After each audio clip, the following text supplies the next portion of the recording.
Possessing that faith, he considers thus: household life is crowded and dusty. Life gone forth is wide open. It is not easy while living in a home to lead the holy life, utterly perfect and pure as a polished shell.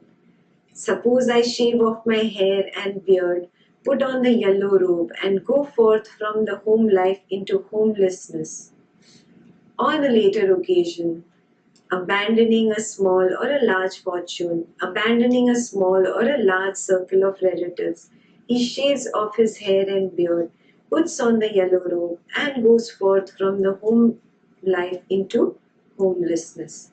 Having thus gone forth and possessing the bhikkhu's training and way of life, abandoning the killing of living beings, he abstains from killing living beings. With rod and weapon laid aside, conscientious, merciful, he abides compassionate to all living beings. Abandoning the taking of what is not given, he abstains from taking what is not given, taking only what is given, expecting only what is given. By not stealing, he abides in purity. You're underlining the vows that you have to take.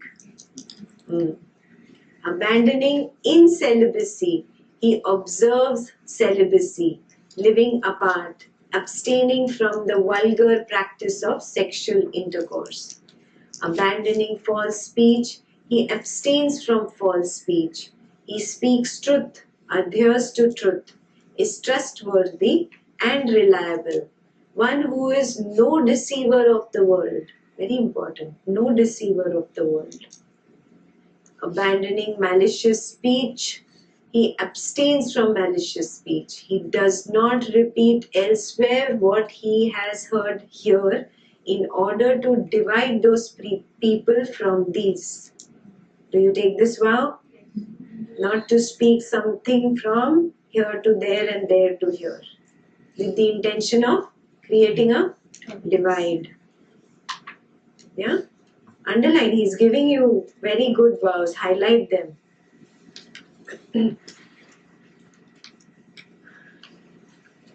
Thus he is one who reunites those who are divided, a promoter of friendships, who enjoys concord, rejoices in concord, delights in concord, a speaker of words that promote concord. Abandoning harsh speech, he abstains from harsh speech. He speaks such words as are gentle, pleasing to the ear, and lovable, as go to the heart, are courteous, desired by many, and agreeable to many. Abandoning gossip, he abstains from gossip. He speaks at the right time, speaks what is fact, speaks on what is good, speaks on the Dhamma and the discipline. At the right time, he speaks such words as are worth recording, reasonable, moderate, and beneficial. What kind of words? Worth recording. If you were on camera, would you speak the words you were going to speak? Like that, you should think before you open your mouth. If somebody was recording you, Aarti, would you speak that? You think, no? 5 minutes. Like that, before speaking, you think. Yes, can you take this vow? Yes, as if I am on camera 24/7. Before I say something, I'll take a moment. I'll think, should I say this? I'm going to be recorded forever in history. He abstains from injuring seeds and plants. He practices eating only one meal a day. Please, you all don't go home and torture yourself. Huh? This was for monks. Okay. He practices eating only one meal a day, abstaining from eating at night and outside the proper time. He abstains from dancing, singing, music, theatrical shows. So you don't have to take this vow. No, zabardasti nahi hai. No zabardasti. If you feel like it. This reduces the number of sankharas that you collect. Yeah? They watch all whatever family drama shows and then trouble you guys, no? about your mother and their mother-in-law. Doesn't it happen? Yeah. So check, how one little thing influences your mind and you go troubling other people. So these things are there for a reason. Social media, now if that was there, that also would be in the book. Right? So much sankhara of social media. So start cutting what you can as you move ahead on the path and recognize this is not good for me. We still don't have a TV in our house. There is no TV in the house. So you see, you cut down things. But yeah, you have Netflix on your computer now. That is the problem. No subscriptions. Remove all subscriptions. Then you'll say free YouTube Too much. You'll have too much craving now. Too much temptations now. Yeah. So you have to work double.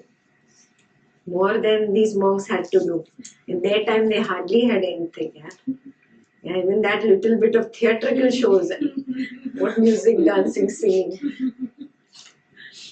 Yeah. He abstains from wearing garlands, smartening himself with scent, and embellishing himself with unguents. You tend to want to look good to impress others. Somebody else should look at me. That is why you want to look good. Check this tendency. See, what it does constantly is a sankhara, unwholesomeness inside about it. Yeah? Becoming more and more and more simple. That helps. He abstains from high and large couches. Okay, this you have to understand now and explain. In those days, there were lots of insects and snakes and all. No, the houses are not like this. They were like huts and all.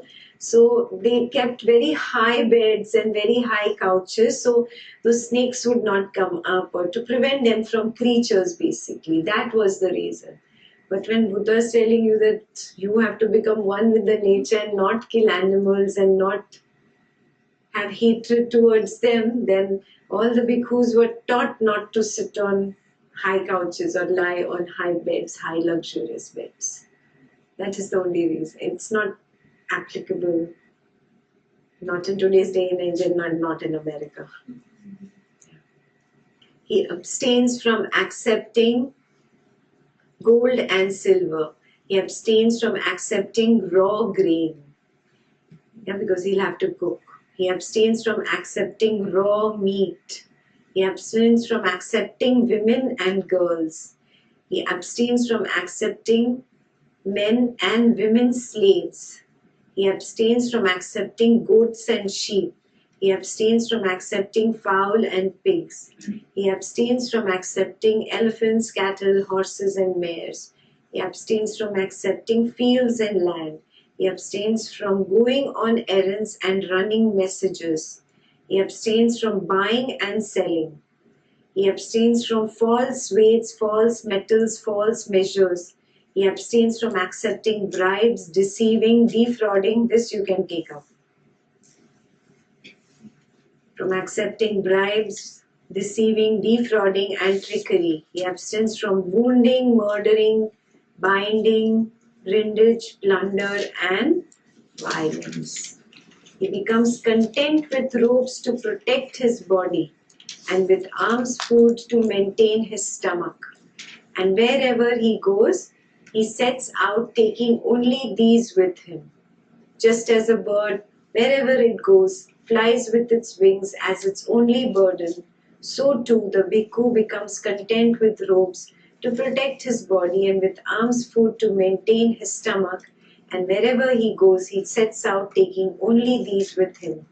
Possessing this aggregate of noble virtue, he experiences within himself a bliss that is blameless. Are you seeing how tough it is to be a monk or a nun? On seeing a form with this eye, he does not grasp at its signs and features, since if he left the eye faculty unguarded, evil, unwholesome states of covetousness and grief might invade him.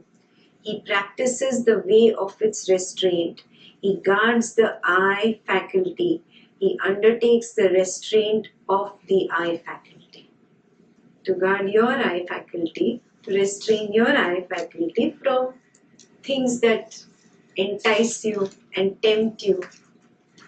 Yeah? Whatever that is, that you decide what tempts you. Netflix for some people, TV for some people, gadgets for some people. Yeah? Or gossiping friends over there, partying friends, whatever it is. You check. What is it that you need to guard your eye from? On hearing a sound with the ear also, same thing. What do you need to guard your ear from? On smelling an odor with the nose, you all have lots of odors that you'll need to guard yourself from. नहीं? पनीर मखनी बना है. जिलेबी की smell. नहीं, what? Himanshu makes what? Halwa. Badam halwa की smell. To guard your nose. Yeah? When you don't guard your nose, then something else guards your body. Mr. Fat. Yeah? So, take on some vows on your own.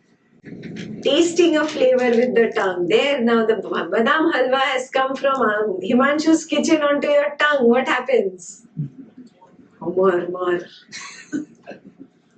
Yes. You have not tasted Himanshu's halwa? See, craving in the mind. सब क्या है हिमांशु के हलवे में?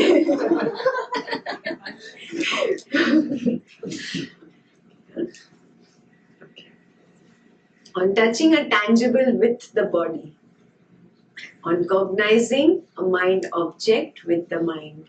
He does not grasp at its signs and features. Understood, no? He's guarding himself, so he does not grasp at those signs and features.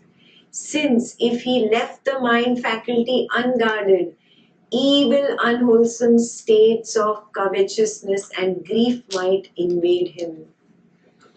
Yeah, covetousness might arise in you also. He practices the way of its restraint. He guards the mind faculty. He undertakes the restraint of the mind faculty. Possessing this noble restraint of the faculties, he experiences within himself a bliss that is unsullied. Yeah? So you take on a few vows, write them down. A few, whatever. Whether about the taste, or touch, or the way you look at somebody or something. Does that arouse sexual thoughts in you? So guarding whatever makes unwholesomeness increase in you.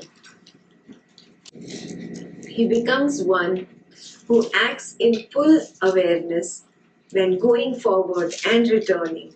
Who acts in full awareness when looking ahead and looking away.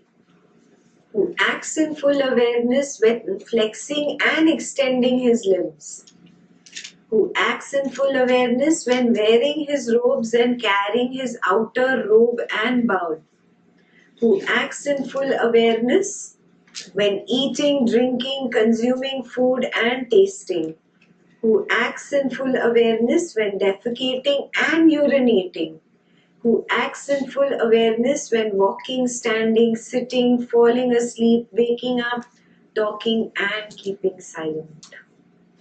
Possessing the aggregate of noble virtue and this noble restraint of the faculties and possessing this noble mindfulness and full awareness, he resorts to a secluded resting place, the forest, the root of a tree, a mountain, a ravine, a hillside cave, a charnel ground, a jungle thicket, an open space, a heap of straw, or the one of your rooms, sabbatical. Yes, that is your homegoing instruction. You have to do one sabbatical per month if you want to come for Buddha 5. Yes.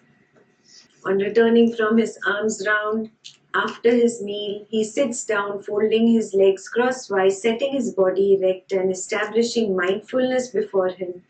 Abandoning covetousness for the world, he abides with the mind free from covetousness. He purifies his mind from covetousness. Abandoning ill will and hatred, he abides with the mind free from ill will. Compassionate for the welfare of all beings, he purifies his mind from ill will and hatred. Abandoning sloth and torpor, he abides free from sloth and torpor. What is sloth and torpor? Alasya, laziness, sleep, dullness, sloth and torpor. Recipient of light, mindful and fully aware. He purifies his mind from sloth and torpor. Abandoning restlessness and remorse, he abides unagitated with a mind inwardly peaceful. He purifies his mind from restlessness and remorse. Abandoning doubt, he abides having gone beyond doubt, unperplexed about wholesome states. He purifies his mind from doubt.